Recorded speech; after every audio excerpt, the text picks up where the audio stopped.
Good afternoon, everyone. My name is Finn Fehrenbach, and I'm a second-year student here at Colorado Law School. This next panel will explore the models for AI governance at the state level. I'm happy to share that it's going to be moderated by Professor Paul Ohm, Chief Data Officer and Professor of Law at Georgetown University Law Center. The other panelists will include Ellen Goodman, Distinguished Professor at Rutgers Law School, Representative Brianna Titone, State Representative of the Colorado General Assembly, Adam Burrows, Co-founder and Managing Director of Range Ventures, Harry Surden, Professor of Law at the University of Colorado Law School, and Richard Whitt, the President of GliaNet Alliance. So please help me in welcoming the next panel. Hi, everyone. Good afternoon. This is one of my favorite places to be in the world, and today has been both a homecoming, a family reunion, but also something kind of new. Like, I really want to single out, we've been thanking everyone all day long and congratulating everyone, but to me this is a real milestone where Brad Bernthal is kind of such a leader and stepped up and is the executive director of this thing that we all love so much.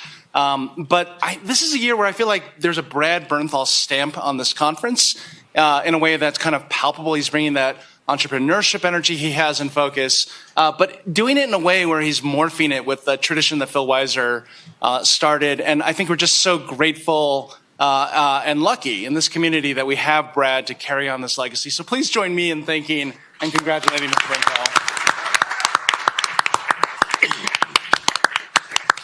All right, I want to get out of the way because those of you who know me know I hate to listen to my own voice and grandstand and make speeches.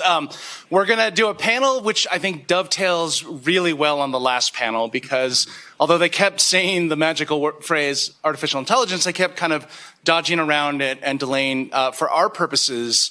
The one thing I do want to say at the outset, and we actually have two very good presentations to kind of set the table for both AI regulation and in particular the federalism aspects of AI regulation. The ground rules I'm going to try and have for this panel is if you use the phrase artificial intelligence or you use the phrase regulation, I'm probably going to ask you to dig a little bit more deeply into what you mean by those two phrases, right? There's a real Princess Bride feel to the way they're used. Like, I don't think that word means exactly what you think it means.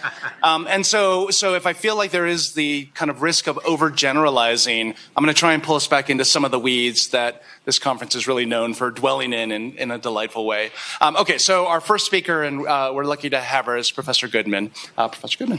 Hi, everyone. So I'm going to assume that most of you have heard that at the end of last year, California passed 17 laws related to AI. Don't worry, I will detail some of them, including disclosure requirements for Gen AI developers, expanding liability for deepfake, certain kinds of deepfakes, guardrails around the use of AI in healthcare, and new rights around the use of AI in entertainment. What got even more attention was the law that California didn't pass, a safety law around for developers of frontier models. But California is by no means alone. So you see that this is from the NYU Center on Tech Policy. And so it's putting AI way out in the lead in terms of state tech regulation. A lot of this law that states are passing is not exactly regulatory. Some of it is more about advancing AI use in the state. It's about helping bring AI development to the state and building state capacity. So what I want to do with my 10 minutes is a very fast tour of what the states are doing in terms of AI, and I'll put it in a few buckets. So this is the AI life cycle, which shows us kind of the moments of concern and possible points of intervention for any regulator. In the gray are the stages usually associated with model or system development. And some of the state laws are focused on these moments, especially what data has been used in training. They might focus on this in order to vindicate privacy or property interests, or possibly consumer protection and anti-bias interests. There are also some laws that focus on validation and disclosure at the development stage. But for the most part, I think it's fair to say that states are focused on the yellow side, which is the deployment and post-deployment stages of AI. Now, needless to say, deployers are sometimes developers as they fine-tune models, and developers like OpenAI are also deployers, and I don't mean to suggest otherwise. Many of the questions actually that we might be interested in with respect to AI development and deployment really sort of transcend these divides, and they're questions that persist throughout the life cycle, especially is this system fit for purpose? Is it appropriate? Have harms been considered? Is there any procedure whereby harms are mitigated? At the development stage, typical questions are about training data, guardrails, transparency, and explainability of model features. At the deployment stage, there are questions, as I said, about training data and safety. Okay, so now let's talk about what's happening in the states, and I will give a couple of examples of each of these. So these are the buckets that make sense to me, and probably the biggest one is consumer protection. So this is where states are regulating algorithmic decision systems in high-stakes areas, employment, health, education, et cetera, mandating disclosures on deceptive deepfakes in some contexts, and taking action around particular kinds of synthetic content. Overlapping with consumer protection is algorithmic bias, and this is focused again on deployment of algorithmic systems in high-risk areas, and particularly harm as it relates to protected classes. Another area where the whole AI lifecycle is at issue is in public agency deployment of AI. And so we're seeing states adopt requirements around inventories of AI systems and disclosures, risk management, data collection, and procurement. In the area, and I think there's a panel on this tomorrow, publicity and sort of what I call, discourse, information ecosystem, sort of disinformation interests. A bunch of states have adopted disclosure requirements for deceptive synthetic content in the election context, and also are legislating on publicity rights. And then finally, and this is where California has done some, but their big bill did not pass. But Colorado is tackling this, and I will leave that to the representative to address. But this is sort of guardrails around both the development and the deployment of AI systems, and tend to involve risk assessments and disclosure. Okay, now to get to some specifics. California is acting pretty aggressively in the consumer protection and algorithmic bias categories. And interestingly, not every bill has a big AI label on it. So some of what states are doing in California they do have some specific AI laws, but this one is actually they're working through, and this is still in draft form, in rulemaking, their Consumer Protection Act. And so pretty typically for these kinds of laws, and New York City sort of, I think, went first with this, although the state has not followed. They require, in these high stakes areas for the users of AI systems to provide notice, provide some disclosure about the logic of the system, where it's used, maybe some information about training data, and then consumers get opt-out rights. Sometimes they get rights to challenge the ADS decision. California has also taken aim at deepfakes by extending criminal liability to non-consensual intimate imagery, deepfakes, and CSAM, and then extended civil liability for digitally replicating the dead without consent, presumably consent of their estates. Okay, Texas is one of a number of states that has adopted an inventory requirement. Washington State has, California has, I think Massachusetts has for generative AI. And I'll say a little bit more about these inventories at the end when I do my wrap-up assessment, but I think safe to say the jury is really out as to whether or not these inventories are being done well, and whether just having an inventory of AI systems in play it provides any kind of protection for the interests that animated the requirement in the first place. Tennessee has the Elvis Act, and so this extends the right of publicity to kind of voice clones or deep fakes or digital replicas or digital impersonations. So developers are on the hook for developing systems that are primarily aimed at doing this. And distributors, and I'm not sure if there's been any interpretation of this yet, I don't think so, but distributors of algorithm or tech that's primarily designed for making digital replicas are also on the hook for these rights of publicity claims. I was going to talk about Colorado, but I am not going to do that. Oops, sorry, I'm operating my own slides as well as yours.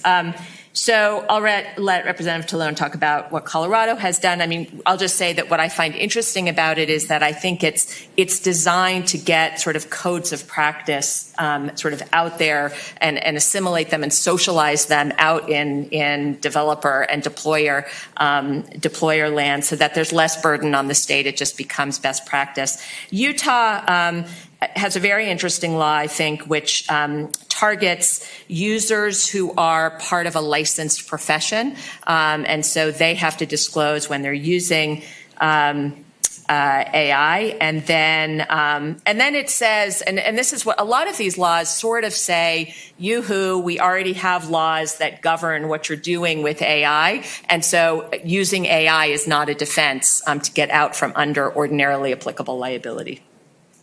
And Utah, I believe, like Colorado, and this is another issue to think about, they don't have private rights of action, but they, in the case of Utah, they've got this Division of Consumer Protection, which has new powers and more resources.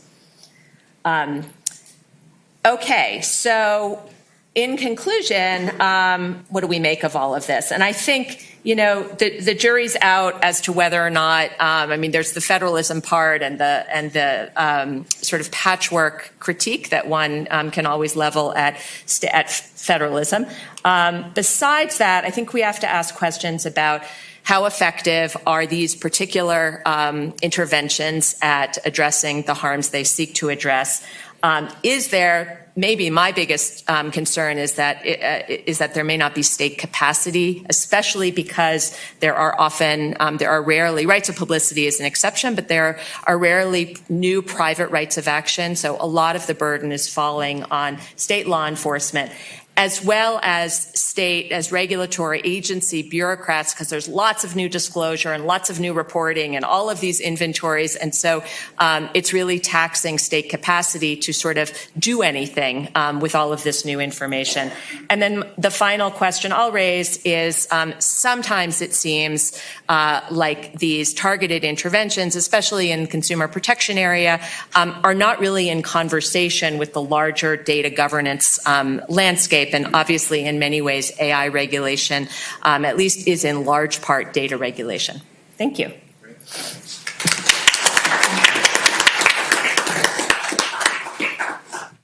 We have another longstanding tradition at Flatirons, which is we never call out biographies because we would be here all day doing nothing but.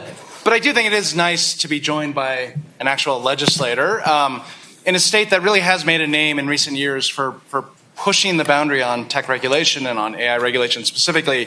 And so we're just honored and thrilled to have you here, and we want to hear the inside story of how this happened to the extent you could share it. So thank you, Representative Titone. Yeah, well, thank you very much. I appreciate you having me here today. I'm Brianna Titone. I represent House District 27, which is just south of Boulder, northern Jefferson County, including Arvada and Golden, and been in legislature. This is my 7th year going on my final term. Then I'll have to do something else. But just a little bit about myself. I am not a technologist, but I am a nerd. I have degrees in physics, geology, a minor in math, master's in geochemistry, and a master's in information communication technology if you're playing at home. More degrees than a thermometer, as they say. So I'm going to give you the website address for the bill if you want to take it down now, if you want to get into your phones. And I can have maybe someone type it up on the screen or something. It's leg.colorado.gov/bills, and then the bill number SB 24-205. So if you want to look at the PDF while I'm speaking about the bill, that will be how you can get to that. I used to work, leg.colorado.gov/bills/SB 24-205.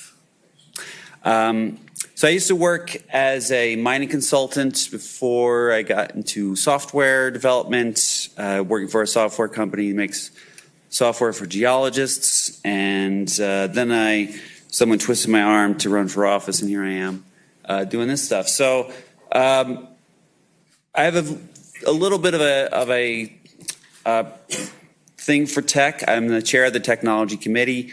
I've done a bunch of legislation on the right to repair, the AI regulation, and the deepfake regulation for elections.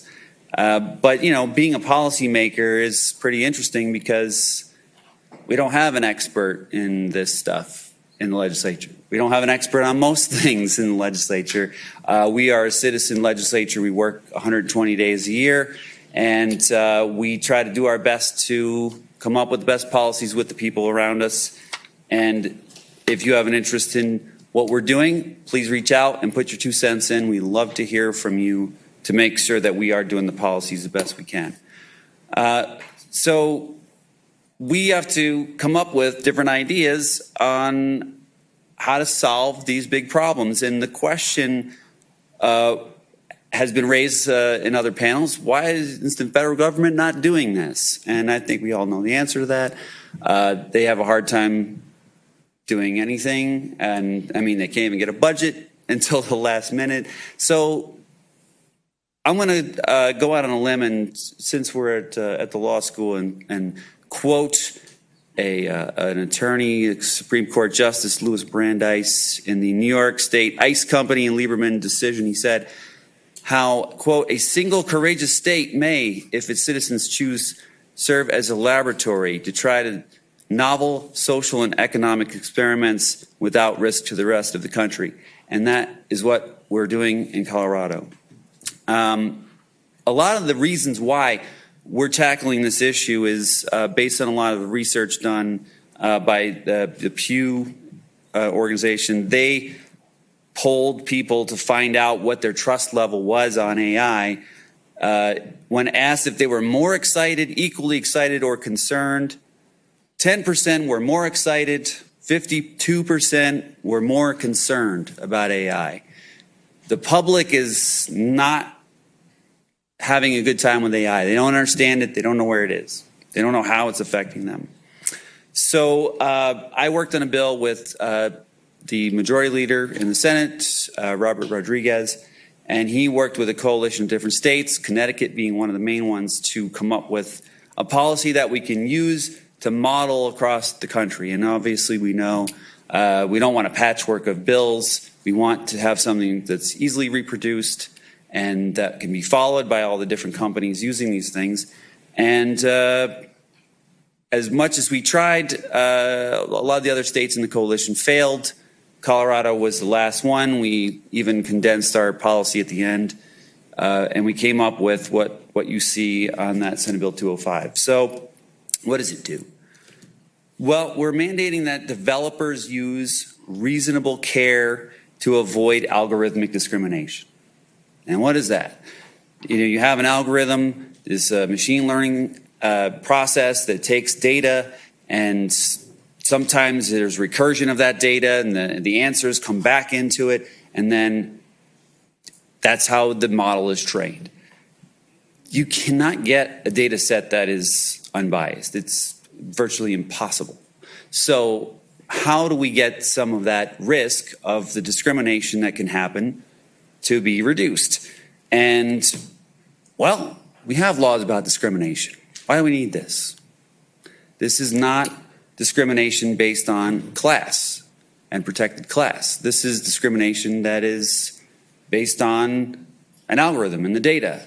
And one of the classic examples that we used to illustrate this was in the employment algorithms for resume churning. It said, if your name was Jared and you played lacrosse in high school, you got hired more than anybody else. So what's the problem? How does that happen? And that happens as a result of the algorithm discrimination. So how do we prevent someone who wants to get a job, who wants to get into school or get employment or lending or essential government services, housing, insurance, legal services, to be sure that when they're getting these services that they are not being discriminated against the system, and that there is some kind of human interaction in the system, and it's not just a totally autonomous thing that's going on. We want to make sure that the developers provide documentation to the deployers on the system's purpose, limitations, potential biases, and mitigation measures. We want them to disclose known risks of algorithmic discrimination to deployers to the Attorney General. And think about this as when a car company realizes that there's a big problem with their car, they're required by law to say, that airbag might kill you and we need to fix that, and we have to tell everyone about that. If there's a process that's involved and they identify it, they need to not hold on to it and they need to say something about it. The argument was, well, we don't want to get into legal trouble if we know there's a problem. Well, I think if you hold on to that problem, you're going to be in legal trouble anyway. So let's try to get ahead of it and at least let people know. And that really goes into one of the main things, is notifying consumers that there's something actually going on. Most people don't even know these AI systems are being employed. So telling the public that these things are actually out there is really important to do.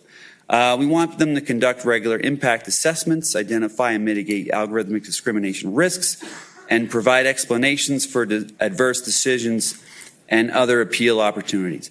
So these are kind of things that we want companies to do. Now,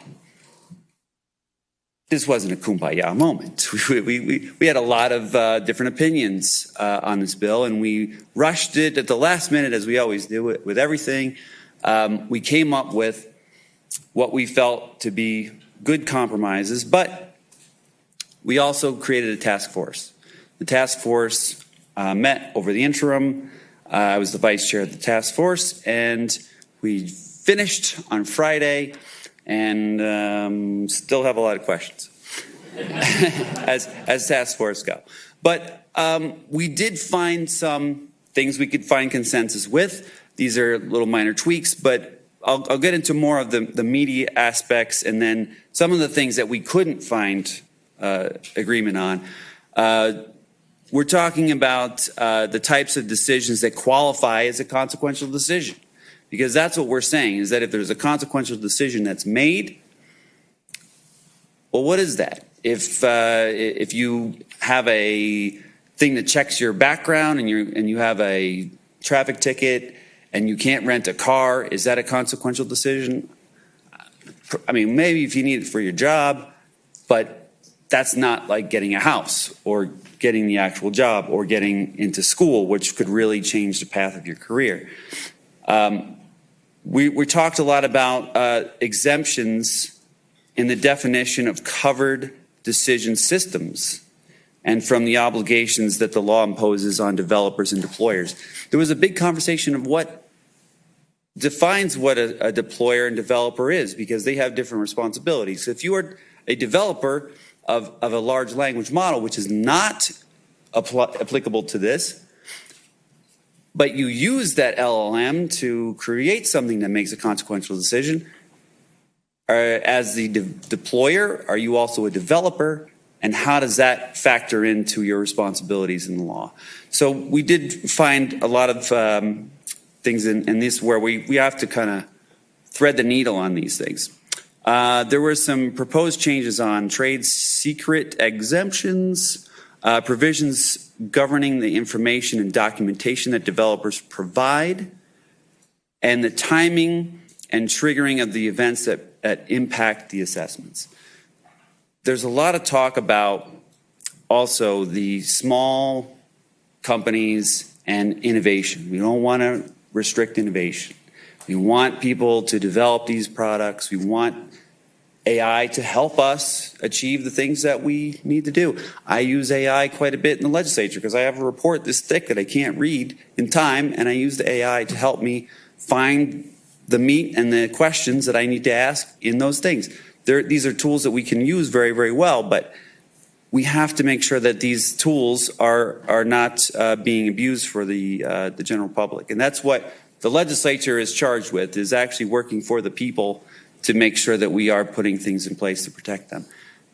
With the big pile of money to be made in AI, everyone wants to race to the AI and grab their money as fast as they can. And if a product comes out that hurts people along the way, as long as you get to the big pile of money first, you're going to make a lot. And we want people to be thoughtful about this. We want these companies to take their time, come up with a good solution that doesn't impact people in a negative way.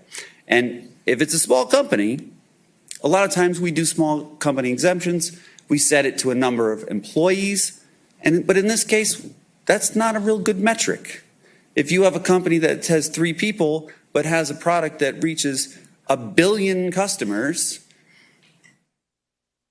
that's a lot of people that could be impacted by those 3 employees. So how do we set some kind of guidelines on the impact that the AI system may have instead of how many employers and employees that exist in that company as kind of an arbitrary metric? So we're trying to work out some of these other things to make it fair, because regulatory the burden that we put on companies, I'm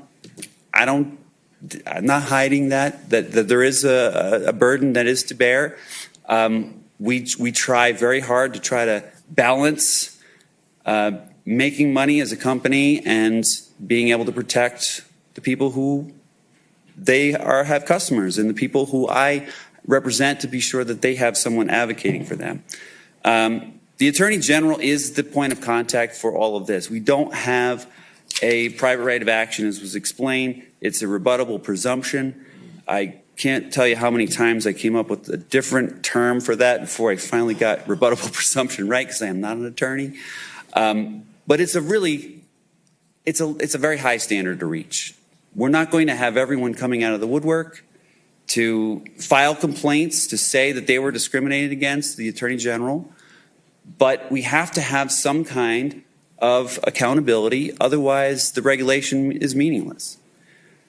If we have them do the things that we're saying, and without anyone saying that there's a problem, they're just going to push the limit on that. So we are still in the process of doing this. You will see a bill at some point coming out later this year to make the tweaks to the policy, to try to get some more compromise with the tech industry and the advocacy and protection groups. We didn't do a lot of the things that a lot of the public advocacy groups wanted us to do. We had to make a lot of those compromises to get where we could get, to make sure that the governor would sign a bill like this. And even after the signing of the bill, there was still a letter that was signed by the governor, Senator Rodriguez, and Attorney General Weiser to say we're going to come back and fix this. And that's what we're going to do this year, is to make those tweaks. So there's still plenty of time to play along on the process and be part of what we come up with. So if you have great solutions, we would surely enjoy listening to and hearing all the things that you have to add to the conversation on how we get a really good policy that we can use and model in other states. Colorado's a leader, and we don't want to get this wrong. We want to get it right, and I think we're on the right track for that. So, Thank you. What I'm going to do next is I'm going to direct a question at each of our three commenters. It really is an invitation to respond to anything that you've heard so far and to kind of advance the conversation. I will phrase it in the form of a question, so feel free to ignore me if you want. I'm going first to my friend and former down the hall office neighbor, Harry Surden. I think back when we started, we both had more dark hair than gray hair, and that's shifting. But can you give us some of the historical recent point of view on the internet, on mobile phones, on social media, which got a lot of discussion in the last panel? In a sense, everything old is new again. We've kind of been at this stage of seeing kind of foundational technology that's going to change everything, and then some regulatory response. So how is this moment like that? How is this moment isn't not like that? And what lessons can be learned? Yeah, thanks, Paul. So I think I've been studying this for a long time, and I think that we can learn a lot from looking at the past technological revolutions and how they impacted regulation and what was successful and what was not. So as Paul said, over the last 30 years, we've had at least 3 and probably more major technological shifts in society. We had the internet, which became open to the public around 1995. We've had the rise of mobile phones and broadband in the 2000s to 2010. And of course, we've had the rise of social media and user-created content from about 2005 on. So now we are definitely witnessing a 4th major technological revolution, the new AI of large language models and such over the last 2 years. So I'll make these 3 points about what we can learn from past technological shifts about this present moment in AI. Number 1, we should be humble because we are very bad at predicting the future of technology. The problems that we think are going to happen in the future are almost never the problems that actually arise. So we need to be cautious about preemptive regulation, regulation of future harms that we imagine might happen but haven't yet happened. Number 2, something that's really effective is having periodic systems for gathering reliable evidence about technological capabilities as they change, emerge, and both the benefits and the problems. So we should do that in AI and be setting up evidence gathering assessments. And then finally, we should regulate when needed and supported by evidence, but we definitely shouldn't regulate just to regulate, because in many cases, regulating without clear mandate is actually much worse than not regulating at all. Okay, so the first question is this AI hype, is this AI revolution just hype or is it real? Now I assure you it is quite real. I've been studying this for 20 years. If you look at my scholarship, the first 17 years I said, AI is interesting, but it's not a big deal. The last 3 years I've said, AI is a big deal. Pay attention. And it's largely due to major technological changes that have occurred in the last 3 years coming out of companies like OpenAI, Google, and Anthropic.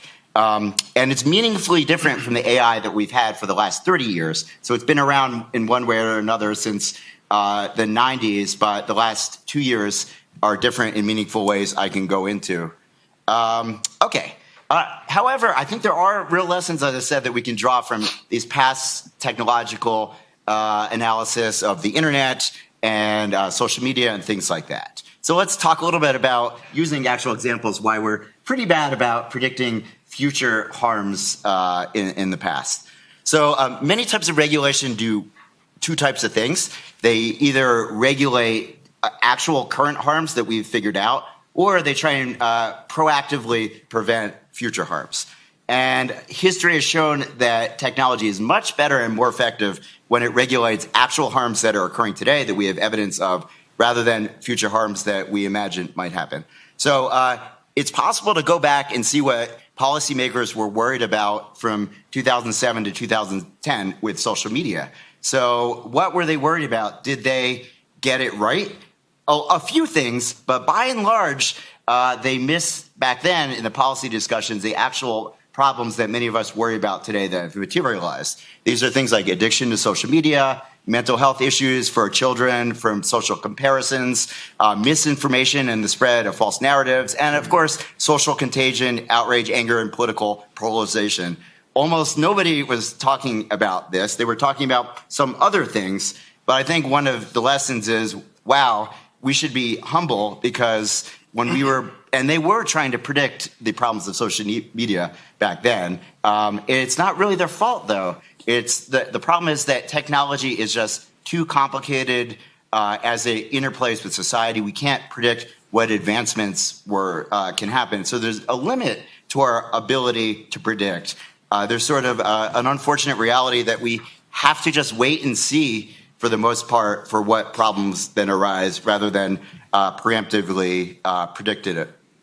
So when it comes to AI, it's very likely there are going to be similar things. We might predict a few things, but by and large, the things that we are worried about today, 5 years from now or 10 years from now, it's unlikely to be the problems that our society are actually facing then.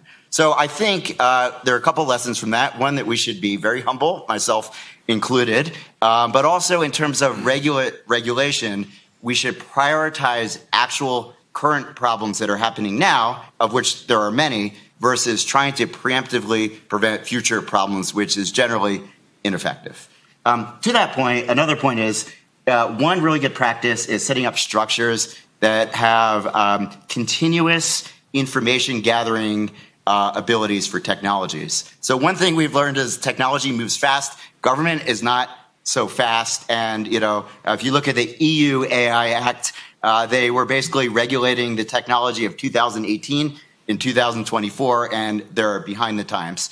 So what can we do? Well, one thing that's been very effective is setting up these structures that, twice a year, once a year, every 2 or 3 years, look at the technology and think, what are the changes in the technology since the last time we looked? What are the benefits it's bringing to society? What are the harms it's causing to society? And then if we identify harms, what is the evidence we have for those harms, and what are some evidence-based solutions? Our last panel went to that. So it's really important to invest in this evidence-based information gathering and also solutions.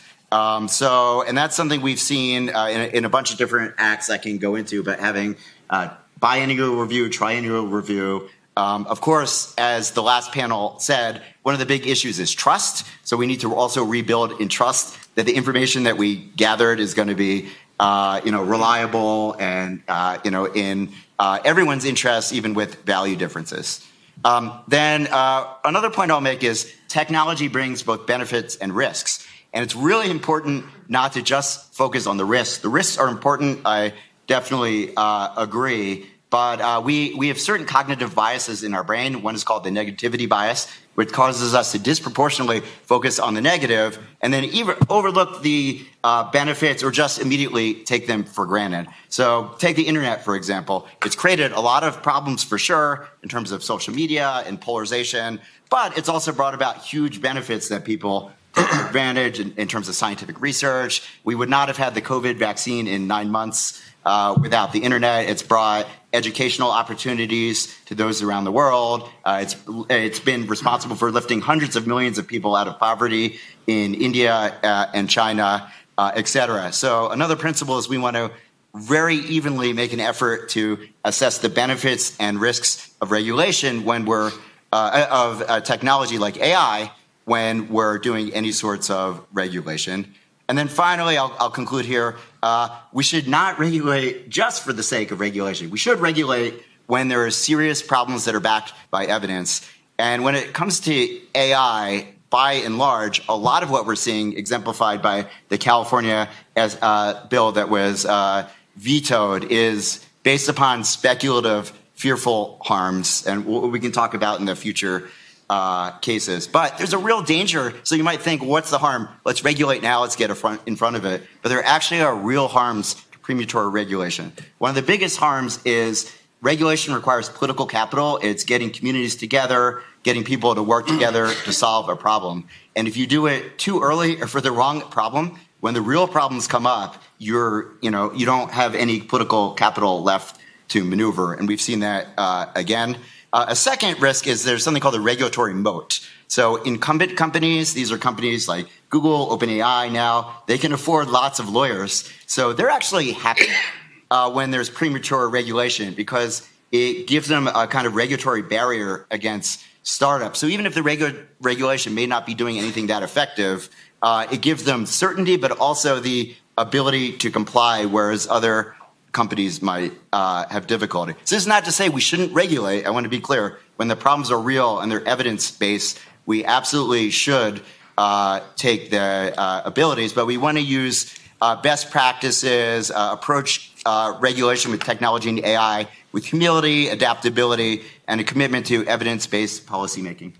Awesome. And I think a perfect dovetail would be to go from you to Adam at the end, who kind of brings the viewpoint of small businesses and venture capital. But I suspect you might agree with some of what Professor Surden said. So here's what I'm going to do in order to spur fighting on this panel.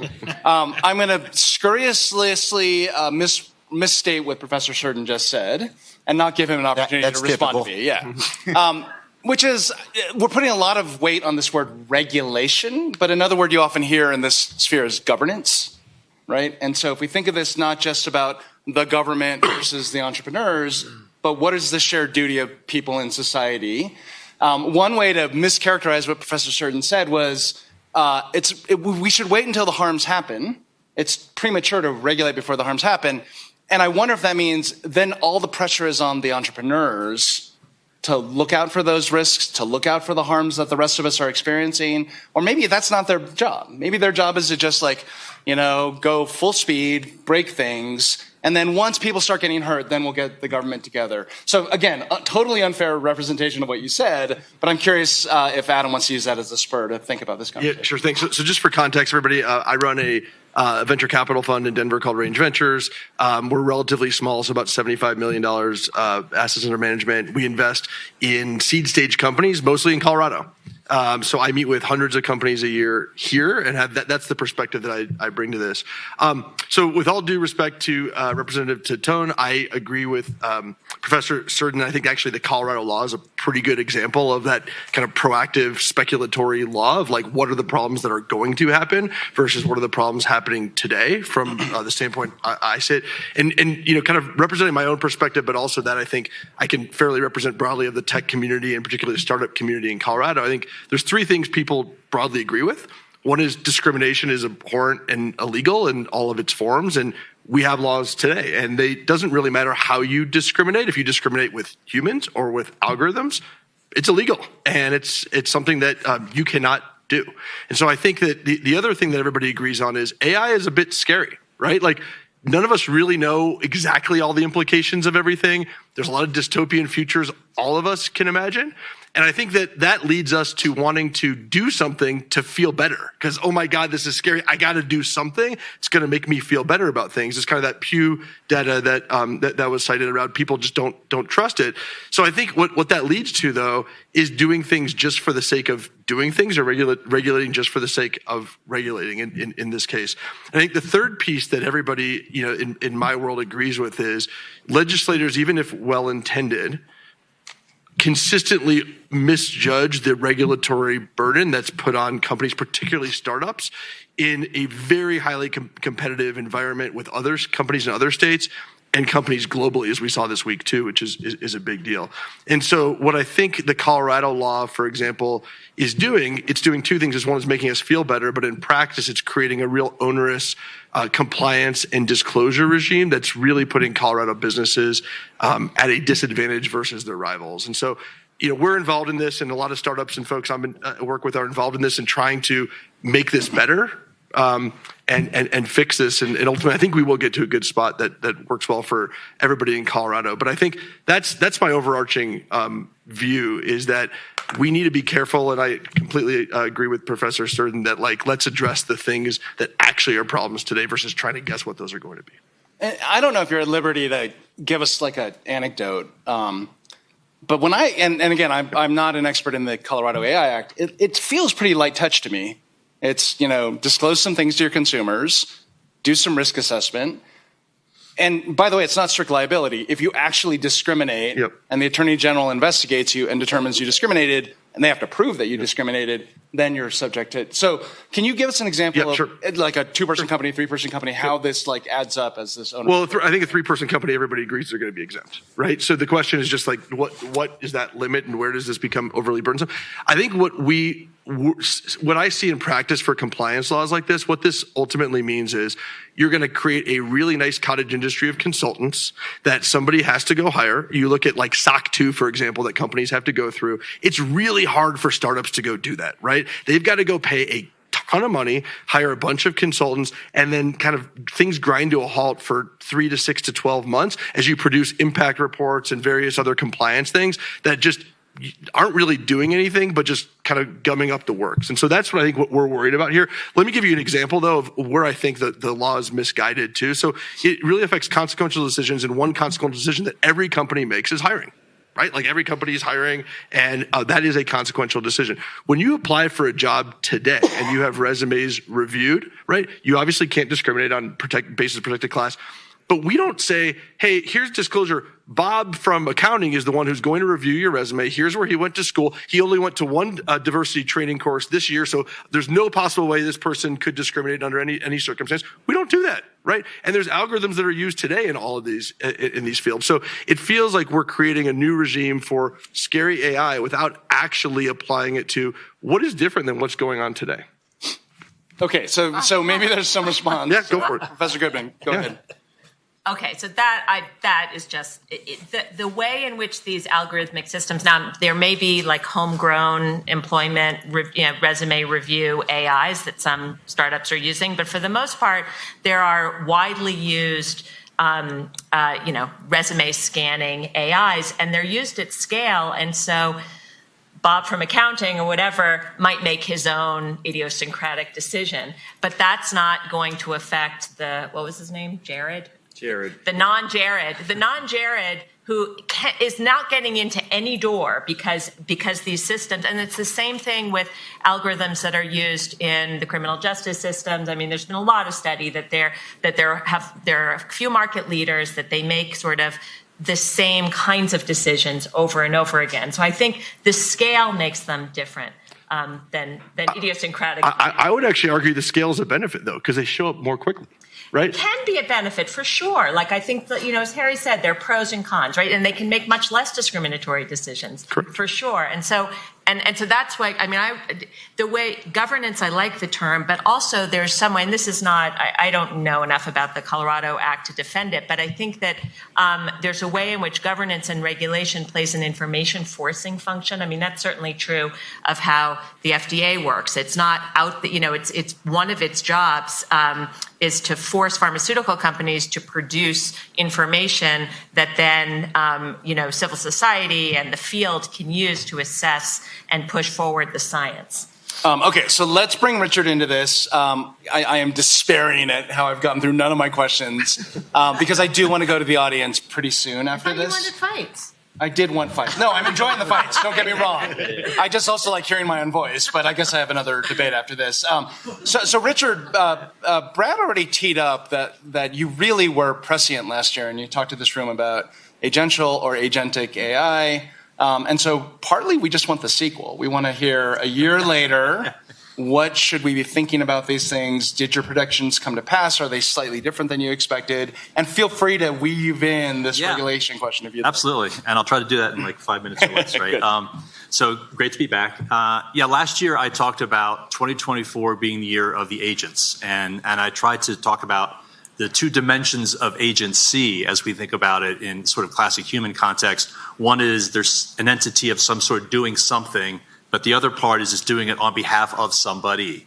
And so one of the things I pointed out was as these agents begin to proliferate, they're going to be doing stuff for us, but oftentimes we don't have any kind of direct relationship, maybe even not a legitimate consent in any kind of legal or even moralistic sense. And so I think that probably more or less that prediction came true. And now we're heading into 2025, and one of my provocations is by the end of this year, we're going to look back and say, what's this Stargate thing? Why are we worried about LLMs? They're all becoming commoditized, right? We had DeepSeek, Alibaba, and the Allen Institute in just like 1 week come out and said, we're better than all the money that's been thrown into OpenAI and others.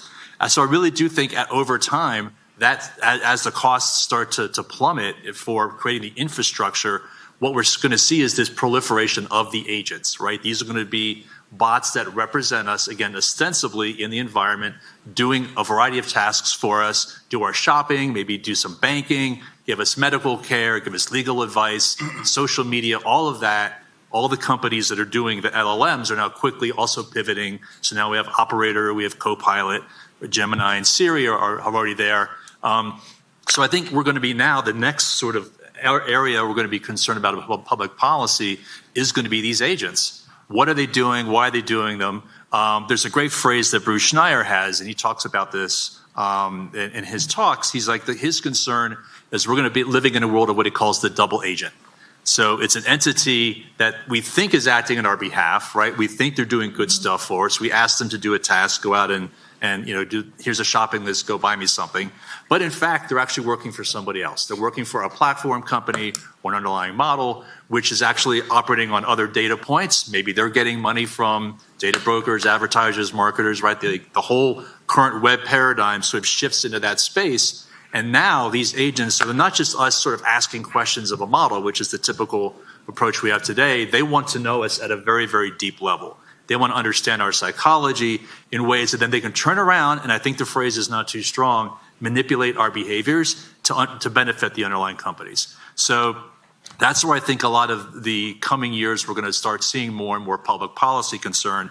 Where I think I would break with that a bit is to say, we should be looking at this not just for, again, protecting end users, protecting consumers, seeing them as sort of the passive recipients or the audience for whatever laws and regulations we pass. My own perspective, and it's in the book out there, Weaving the Web, $20 all goes to Silicon Flatirons, a quick marketing ploy.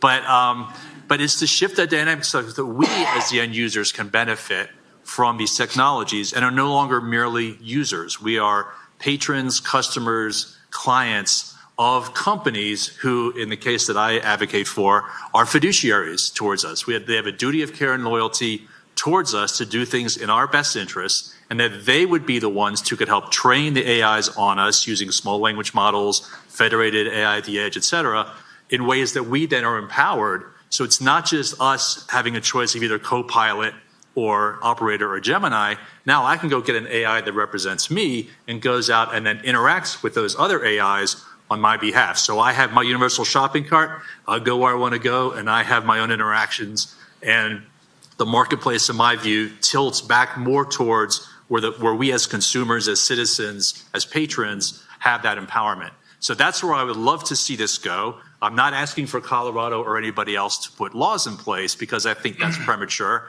However, there are things the states can do, and I like the fact that Paul's probing, what does regulation mean? I think governance is a better term. And so an example would be a state says, look, we want to encourage this kind of thing. I'm working with a coalition of for-profit companies in Silicon Valley, for example, who want to do this because they see this as not just ethical business, but a successful model for making money that sets them apart in a marketplace where otherwise the trust levels are practically zero for people interacting with these businesses. States can come out and say, you know what, we want to set procurement guidelines and say we will only work with companies that have certain standards in place, codes of conduct, maybe backed by certification, an enforcement regime, maybe even a state sets up. There are lots of ways a state can become involved, sort of the power of the purse, the power of the pulpit, that run short of passing a law that says thou shalt. Because one of the things I really believe in, if you, for example, try to create a duty of loyalty for all the platform companies, it quickly turns into the minimal compliance necessary for Mark Zuckerberg to evade the law. That's not the right answer. The right answer is creating incentives for companies who want to bring a different business model and different ethical standards to the marketplace, as in terms of, in this case, in terms of AI agents. So my provocation is by this time next year, we'll stop worrying about open AI. They're going to be struggling for money, trying to figure out how to keep the doors open. It's all going to be about the agents and whether and how they represent our interests. I like how we can call you on that. We can check your work a year from now. We're going to meet right here at this time. Yeah. And we'll check. Okay, so I'm going to give Representative Titone a quick reply, and then I'm going to invoke the wiser rule and call on a student to ask the first question after that. Yeah, and I'm going to use governance too because I like that. When we're talking about this governance and how we need to move forward, as a person who makes the laws, I don't want to just make laws for the sake of making laws. I want the industry to be a partner with us. And there's an interest in the industry being a partner with us on this very fast-moving topic, because we saw kids killing themselves because of chatbots. We're seeing these things happen. We have to keep up with these things. We have to create regulations that really help to save people's lives and their livelihoods. So I want a partnership. The problem that I have is that I've seen OpenAI use YouTube videos against the user license agreement, and I saw Google turn the other way and not say anything because they were doing it too. And that makes me think a lot of a lack of trust in the partners that I'm trying to establish with. But if we can work together to see when bad actors are doing things and to be honest about those actions that are happening, we can do the right kind of regulation when we need to, and then have really good guardrails and not just strict walls on regulations and knee-jerk reactions that we don't want to do, because we want innovation to go forward, but we have to have a partnership. So Awesome. All right. So invoking the Weiser rule. Great. Thank you. I've brought the Weiser rule to Georgetown. We now do this at our conference. We call it the Weiser rule, but someone will bring you a microphone. Sure. Yeah. Up front. Yeah. Thanks. Hey, how's it going?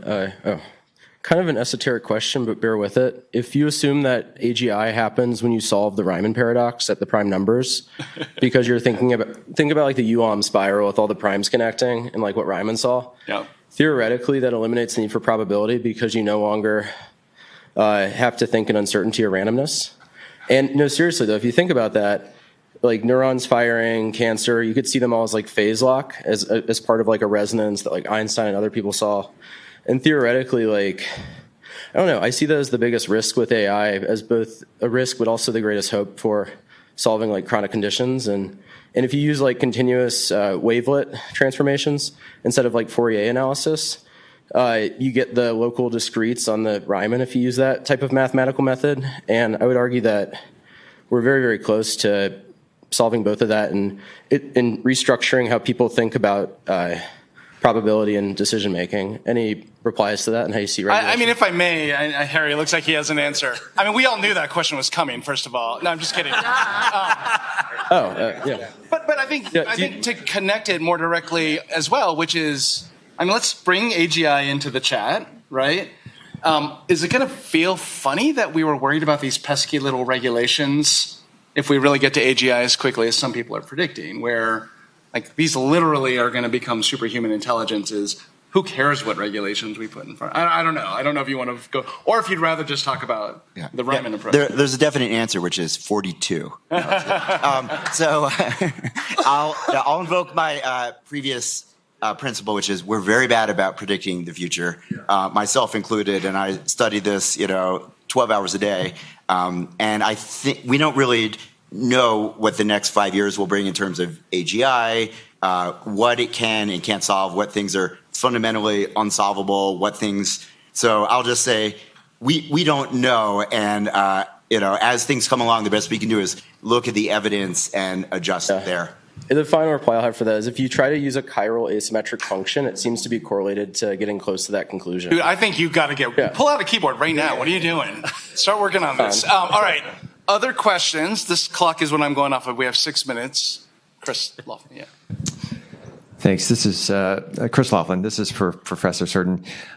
You talked a lot about how we're bad about predicting the future, and oftentimes industry and innovators will talk about the benefits of their product, and oftentimes I would argue that they're wrong.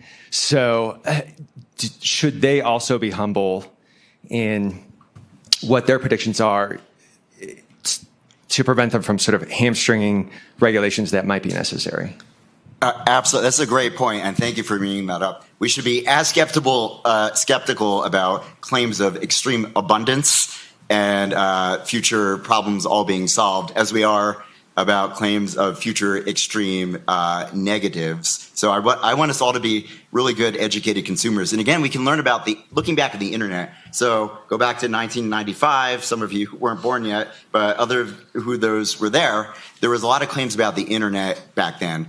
Imagine we have a world where every bit of scientific knowledge is at your fingertip. We're going to live, in 2025 in this paradise of knowledge and science and engineering. That's sort of the abundance future. Fast forward, a lot of stuff has happened, but neither are we in the world of paradise, nor are we in the world of, end of civilization. There have been some good and some bad. So I agree with you that we should also be skeptical of this kind of hype from about the never-ending possibilities. Are we closer to paradise or end of civilization? Well, honestly, if you read Steven Pinker, right?